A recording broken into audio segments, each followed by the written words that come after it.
Hi, it's Jon Mitchell, Mayor of New Bedford, and this is another installment of the Mayor's Weekly Update. So, a couple of things I wanted to talk about this week.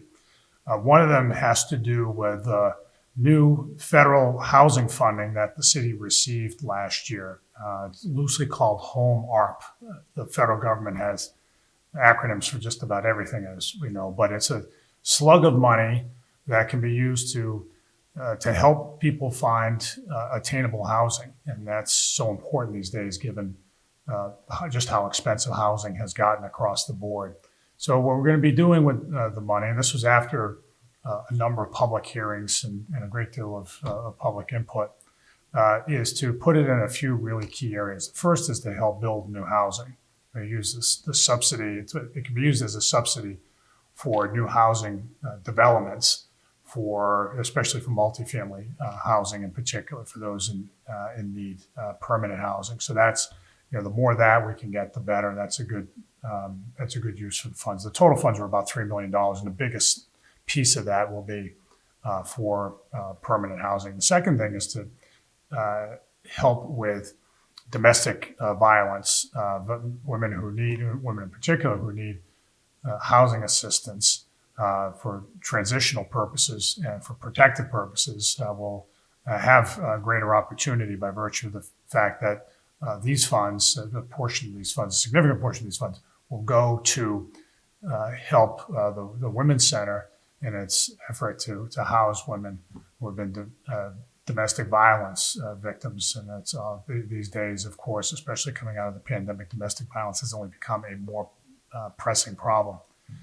The third big big portion of the whole slug of funds will go to emergency housing vouchers. There are so many people who are on the edge of homelessness because of the cost of housing, because of other reasons in their lives, that they need assistance getting into housing that may be a little bit out of their reach. That's what these vouchers are for.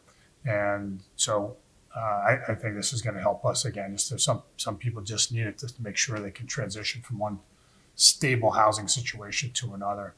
So all money very well spent, and we're really happy that the federal government has made this money available as we continue to emerge from the pandemic.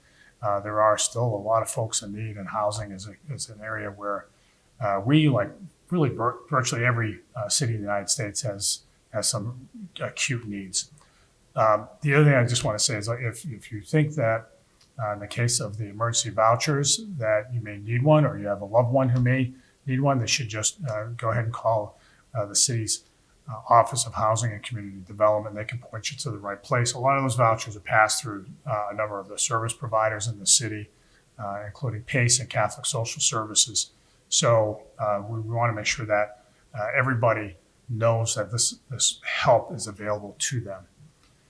The other thing I just want to say today, and this is just briefly, actually two more things. The first is that we just issued, and this is also coming out of a lot of the federal money that we've been receiving, a whole set of grants through New Bedford Creative. That's our arts organization, the city-funded arts organization, for over 70 artist projects around the city, some $400,000 worth.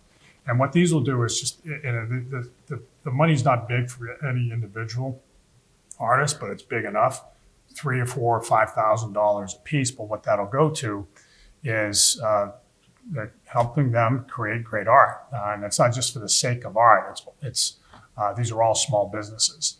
And the more that we can stabilize them as small businesses while they contribute to the quality of life of the city by doing great art is, I think, a really positive thing. New Bedford's known for this. New Bedford is a serious center of the arts, and we have many working artists, many working artists in the city. And so getting them on surer footing is very important as we're coming out of the pandemic. The last thing I just want to say is just as a heads up, but a very positive, very happy heads up, the New Bedford Half Marathon is a week away. It's coming up real fast, and we just want to let everybody know that it's coming up. We hope everybody can come on out, watch the runners, cheer them on when you're running in a race like that. If someone's on the sidelines cheering you on, it is heard. And for those who run in those races, they know that encouragement goes a long way. So this is always a great event. Know that during the race itself, there will be lots of street closures, and we just have to be aware of that. But anyway, we're looking forward to it again this year, and just want everybody to remember it's that time of year and you just have to make alternate travel arrangements if you are going somewhere while the race is being held. All right, more on that to come, but for now, that's this week's weekly update. We'll see you next week.